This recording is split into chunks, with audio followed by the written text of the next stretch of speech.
Hello दोस्तों, नमस्कार। स्वागत है आप सभी का आज के इस वीडियो में। कैसे हैं आप सब? मैं आशा करता हूं कि आप सब बहुत अच्छे हैं और अपनी पढ़ाई बहुत अच्छे से कर रहे हैं। तो दोस्तों, ये वीडियो जो होने वाली है DSSB के एग्जाम्स के रिलेटेड होने वाली है कि जो भी बच्चे हमारे DSSB की तैयारी कर रहे हैं, चाहे वो DSSB में आप किसी भी एग्जाम की तैयारी कर रहे हो, चाहे वो टीचिंग एग्जाम हो आपके, चाहे फिर वो नॉन टीचिंग एग्जाम हो, ठीक है भाई, चाहे आपके टीचिंग एग्जाम्स हो या फिर नॉन टीचिंग एग्जाम्स हो, सभी के लिए वीडियो बहुत ज्यादा इंपॉर्टेंट होने वाली है। ठीक है, इस वीडियो के अंदर हम डिस्कस करेंगे कि आप अपने मैथ्स को कैसे स्ट्रॉन्ग कर सकते हैं और किन किन चीजों को आप फॉलो कर सकते हैं। ठीक है भाई, किन किन चीजों को आप फॉलो करके अपने मैथ्स को स्ट्रॉन्ग बना सकते हैं और मैं आपकी क्या हेल्प करने वाला हूं जो DSSB के भी एग्जाम होंगे आगे। जैसे कि अभी आपका MTS का एग्जाम होने वाला है, उसके बाद आपका असिस्टेंट सुपरिटेंडेंट का एग्जाम होने वाला है, तो उन सभी से रिलेटेड इस वीडियो के अंदर हम बात करने वाले हैं। अगर आप चैनल पर नए हैं तो चैनल को सब्सक्राइब जरूर कर लीजिए, क्योंकि इससे आपका बहुत ज्यादा बेनिफिट्स होने वाले हैं। क्योंकि अभी मैं इस वीडियो के अंदर आपको बताऊंगा कि आपको क्या क्या चीजें प्रोवाइड की जाएंगी इस यूट्यूब चैनल पर। तो चलिए दोस्तों, शुरू करते हैं। सबसे पहले DSSB के पैटर्न को समझते हैं कि किस तरीके का आपका जो एग्जाम का पैटर्न है और किस किस तरीके के आपके क्वेश्चंस आते हैं। देखिए, सबसे पहले मैं बात करूं कि अगर आप किसी भी चीज के लिए मैथ पढ़ रहे हैं, चाहे आप किसी भी चीज के लिए पढ़ रहे हो, आप SSC के लिए पढ़ रहे हैं, दिल्ली पुलिस के लिए पढ़ रहे हैं, या फिर यूपी के लिए पढ़ रहे हैं, DSSB के लिए पढ़ रहे हैं, teaching exam, non teaching exam, किसी के लिए भी अगर आप मैथ पढ़ रहे हैं, तो सबसे पहले आपको बेसिक चीजें क्या करनी चाहिए। देखिए, सबसे पहले जो बेसिक चीजें आपकी होती है वो कैलकुलेशन स्पीड होती है, और कैलकुलेशन स्पीड आपकी अच्छी होती है टेबल से। किससे स्पीड होती है? टेबल से। अगर आपको टेबल एक्यूरेटली याद है, अच्छे से आपने टेबल को पढ़ रखा है, तो मैं आपको बता सकता हूं कि आप टेबल को अगर ढंग से याद रखेंगे तो आपकी जो कैलकुलेशन स्पीड है वो ऑटोमेटिकली अच्छी हो जाएगी। तो टेबल जो है मिनिमम आपको 2 से लेकर 25 तक आपको टेबल याद रखने चाहिए।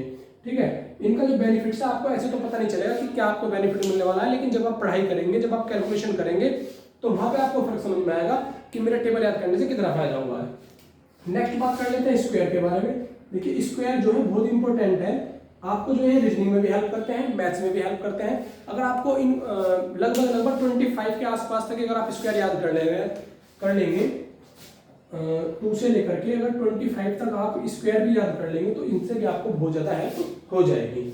अब बात कर लेते हैं क्यूब के बारे में। ठीक है भाई, क्यूब के बारे में, तो क्यूब भी लगभग आपको 2 से लेकर 20 तक आपको क्यूब भी आनी चाहिए, जो कि आपको बहुत ज्यादा हेल्प करेंगी, चाहे आप रीजनिंग पढ़ रहे हैं, चाहे आप मैथ्स पढ़ रहे हैं। ठीक है, ये तो है बेसिक चीज। अब बात करते हैं कि आप कैलकुलेशन स्पीड को कैसे इंप्रूवमेंट कर सकते हैं। देखिए, कैलकुलेशन स्पीड को इंप्रूवमेंट करने का जो सबसे अच्छा तरीका वो ये है कि आप जो है ना, रैंडमली कुछ भी वर्ड को उठाइए और उनकी मल्टीप्लाई करनी शुरू कीजिए। जैसे कोई भी वर्ड आप लिख लीजिए, जैसे यहाँ पे समझने की कोशिश करते हैं, मैंने लिखा 28 इंटू 15, इस तरीके से मैंने वर्ड लिखा। अब इसकी मल्टीप्लाई करने की कोशिश करेंगे तो आपको 15 का टेबल अगर याद है तो आप डायरेक्टली कर सकते हैं। जैसे 15 का टेबल है, 15 × 120 की जीरो, हासिल लगे 12, 15 दूनी 30 और 12 कितने हो गए 42, तो इसका मल्टीप्लाई करने पे आ गया 420। इसी तरीके से आप कोई भी वर्ड उठाने हैं, पहले आपको टेबल याद करना है, फिर इस तरीके की आपको कैलकुलेशन करनी है, मल्टीप्लाई करनी है। जो भी मल्टीप्लाई आप करके देख सकते हैं 11 की, या फिर जैसे स्क्वायर मैंने आपको बोला कि आप स्क्वायर याद कर सकते हैं। जैसे 25 का मल्टीप्लाई 25 में कई बार करने के लिए आता है, तो अगर आपको स्क्वायर याद है तो आप यहाँ से डायरेक्ट लिख सकते हैं कि ये होता है 625। इस तरीके की आप मल्टीप्लाई कर करके देख सकते हैं, जिससे कि आपकी जो है स्पीड बहुत ज्यादा इंक्रीज हो जाएगी और आपको बहुत ज्यादा बेनिफिट होगा मैथ्स में कैलकुलेशन करते टाइम में। ठीक है भाई, तो ये चीजें मैंने आपको बेसिक बताई है। अब आपकी नेक्स्ट चीज आप क्या कर सकते हैं मैथ्स को सुधारने के लिए। तो जो मैथ्स को सुधारने के लिए जो नेक्स्ट चीज है, आपका नंबर सिस्टम चैप्टर आपने पढ़ा होगा, उसमें होते हैं डिविजिबिलिटी रूल। डिविजिबिलिटी रूल, ठीक है, जिनको हम बोलते हैं, क्या बोलते हैं? विभाज्य का नियम। विभाज्य का नियम, ठीक है, विभाज्य का नियम। ठीक है, डिविजिबिलिटी रूल। ठीक है, 2 का नियम क्या है, 3 का नियम क्या है। जैसे 3 का नियम है, आप कोई भी डिजिट लिख लीजिए इस तरीके से। ठीक है, उसमें कहेगा कि अगर इन सब संख्याओं का योग, अगर इनके अंकों का योग 3 से डिवाइड हो जाएगा तो ये संख्या पूरी 3 से कट जाएगी। ठीक है, तो इसी तरीके से हर किसी का नियम है। 2 का नियम भी है, 3 का नियम है। 2 का नियम क्या है कि यदि किसी संख्या के लास्ट में 0, 2, 4, 6, 8 या फिर कोई सम संख्या आए तो वो 2 से पूरी डिवाइड हो जाएगी। इसी तरीके से बहुत सारे डिविजिबिलिटी रूल होते हैं जो आपको पता होने चाहिए, जो आपकी स्पीड में बहुत ज्यादा हेल्प करते हैं। ठीक है दोस्तों, ये तो होगी कुछ बेसिक बातें जो आपको करनी ही है, ठीक है, जिनसे आपको बहुत ज्यादा हेल्प होगी। ठीक है, अब बात कर लेते हैं मैथ्स के जो आपका पैटर्न फॉलो होता है DSSB के अंदर, किस किस तरीके के क्वेश्चन आपके आते हैं और कौन कौन से चैप्टर आपको पढ़ने ज्यादा चाहिए। देखिए, सबसे पहले मैं आपको बता दूं कि आपको एलसीएम एंड एचसीएफ ये चैप्टर आपके लिए मोस्ट इंपोर्टेंट है। इसमें से एक क्वेश्चन आपको देखने के लिए मिलता ही मिलता है। ठीक है, दूसरा जो हमारा चैप्टर है वो है एवरेज। क्या है? एवरेज, जिसे हम हिंदी में बोलते हैं औसत। तीसरा है आपका प्रॉफिट एंड लॉस। क्या है? Profit and loss. Profit and loss के जो अभी भी आपके एग्जाम चल रहे हैं उनमें भी लगभग 3 से 4 क्वेश्चन हर शिफ्ट में आपके प्रॉफिट एंड लॉस के आ रहे हैं। नेक्स्ट है आपका प्रतिशत, ठीक है, प्रतिशत। और जो 5वां चैप्टर है आपका वो है सिंपल इंटरेस्ट या फिर कंपाउंड इंटरेस्ट। दोनों अलग अलग चैप्टर है लेकिन दोनों आपको पढ़ने पड़ेंगे। नेक्स्ट जो आपका मोस्ट इंपोर्टेंट है वो है मेंसुरेशन। क्या है? मेंसुरेशन। मेंसुरेशन या क्षेत्रमिति। इसमें से लगभग 3 से 4 क्वेश्चन आपके पेपर में आते ही आते हैं, ठीक है। एक अलग ही मेंसुरेशन आती है, 2D 3D दोनों मिक्स होकर के आती हैं। ये मैंने 5-6 चैप्टर आपको बताए हैं। इसके अलावा आपके जो उसमें आते हैं एक टाइम एंड डिस्टेंस। क्या है? टाइम एंड डिस्टेंस, ठीक है। एक बोट एंड स्ट्रीम। एक क्वेश्चन बोट एंड स्ट्रीम से भी आजकल आपके पेपर में बहुत ज्यादा पूछा जा रहा है, ठीक है, ये कर सकते हैं आप। और टाइम एंड वर्क से भी क्वेश्चन आते हैं, टाइम एंड वर्क से भी आते हैं। और जो एक मोस्ट इंपोर्टेंट जो टॉपिक है आपका वो है DI, डाटा इंटरप्रेशन, ठीक है भाई। डाटा इंटरप्रेशन जो आपके पेपर में बहुत ज्यादा इंपॉर्टेंट है। इसके कुछ क्वेश्चंस आपके पेपर में देखने के लिए मिलते हैं, 1 से 2 क्वेश्चन। तो मैथ्स में लगभग अगर आप इतना भी कर लेते हैं तो आप ऑन एन एवरेज बहुत अच्छा जो स्कोर है आप कर लेंगे मैथ्स के अंदर। DSSB के चाहे आप किसी भी एग्जाम की तैयारी कर रहे हैं, मैं ये नहीं कह रहा कि आप स्पेशली किसी भी PRT कर रहे हैं या PGT कर रहे हैं या फिर कोई नॉन टीचिंग एग्जाम जैसे कि MTS होने वाला है, आपका असिस्टेंट सुपरिटेंडेंट होने वाला है, तो उन सभी से रिलेटेड जो है ये टॉपिक है, ठीक है। अब हम बात कर लेते हैं कि मैं आपकी क्या हेल्प करने वाला हूँ इन सब चीज़ों को लेकर के, ठीक है। तो देखिए जो मैं आपकी हेल्प करने वाला हूँ वो हेल्प ये है कि आपके लिए हम शुरू कर रहे हैं एक PYQ सीरीज, ठीक है, PYQ सीरीज, जिसके अंदर जो भी आपके एग्जाम हुए हैं अभी तक, PYQ सीरीज जो आपकी चलने वाली है, जितने भी आपके एग्जाम हुए हैं, चाहे वो आपका जेल वार्डर का एग्जाम हुआ है अभी में, ठीक है, कौन सा एग्जाम हुआ है? जेल वार्डर का, ठीक है, चाहे इससे पहले आपका असिस्टेंट सुपरिटेंडेंट का हुआ है, चाहे इससे पहले आपका PRT हुआ है, चाहे इससे पहले आपका PGT हुआ है, ठीक है। जितने भी आपके DSSB के एग्जाम हुए हैं पिछले 5 साल में, 2020 से लेकर के 2026 चल रही है, 2020 से लेकर के 2026 के बीच में जितने भी आपके एग्जाम हुए हैं, जो मोस्ट इंपोर्टेंट क्वेश्चंस हैं, ठीक है, रिपीटेड क्वेश्चन तो हम लेंगे नहीं, रिपीटेड क्वेश्चन को 1 से 2 बार करा दिया जाएगा। उसके बाद में आपको जो उसकी PDF है वो प्रोवाइड करा दी जाएगी।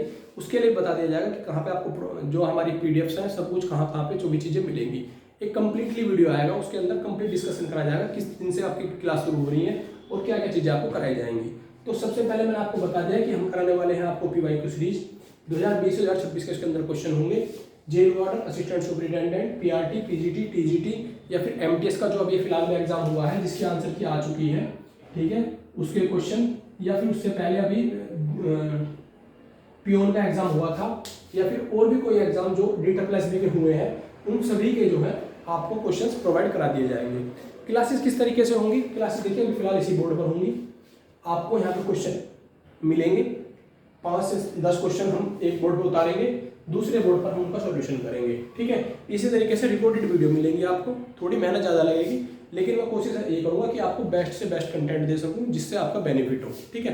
बिल्कुल 100% फ्री क्लासेज रहने वाली हैं। इसके बदले में आपको सिर्फ एक काम करना है, वो आप बहुत अच्छे तरीके से जानते हैं क्या करना है। हमारे चैनल पर फिलहाल में भी 800 सब्सक्राइबर हैं।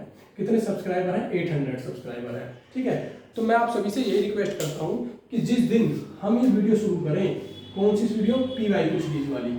जिस दिन हम PYQ सीरीज शुरू करें उस दिन हमारे YouTube चैनल पर मिनिमम 1.5 के सब्सक्राइबर होने चाहिए, 1.5 के, ठीक है, 1.5 के सब्सक्राइबर होने चाहिए ताकि मुझे भी मोटिवेशन मिले आपको कुछ प्रोवाइड करने का, थोड़ी मेहनत करने का, PPT बनाने का या क्वेश्चंस आपको यहाँ पर लगा के दिखाने का। जो भी काम मुझे करना है वो मैं अपने बिल्कुल 100% करूँगा। जैसा आपको पेड बैच मिलता है उसी तरीके से आपको सारी चीज़ें मिलेंगी जो हमारा सीरीज शुरू होगी, ठीक है। पेड बैच से भी अच्छा मिलेगा, मैं इस बात की आपको गारंटी दे सकता हूँ, लेकिन उसके बदले में आपको सिर्फ ये करना पड़ेगा पहले, ठीक है, 1.5 के। मैं आपको डेट भी बता देता हूँ कि इस डेट पे ये नहीं कि मैं आकर के बोल के चला गया कि भाई ऐसे मैं कराने वाला हूँ, पता नहीं कब कराऊंगा, ठीक है। तो जो हमारा बैच है वो जो शुरू होगा वो शुरू होगा 15 जून से, ठीक है भाई।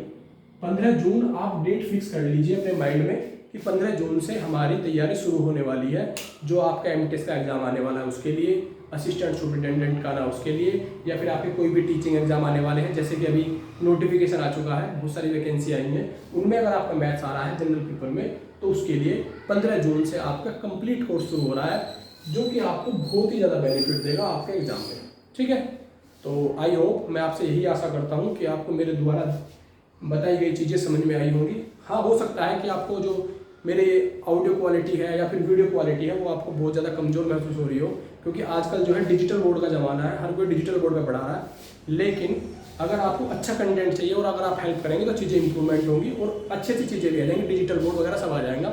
लेकिन शुरुआत में आपको फॉलो करना पड़ेगा और शुरुआत में आपको सपोर्ट दिखाना पड़ेगा। ठीक है, तो इस वीडियो में इतना ही। और अगर आपको कुछ भी डाउट है किसी भी एग्जाम से रिलेटेड, तो आप इस वीडियो के कमेंट बॉक्स में मेरे से पूछ सकते हैं। थैंक यू सो मच, धन्यवाद।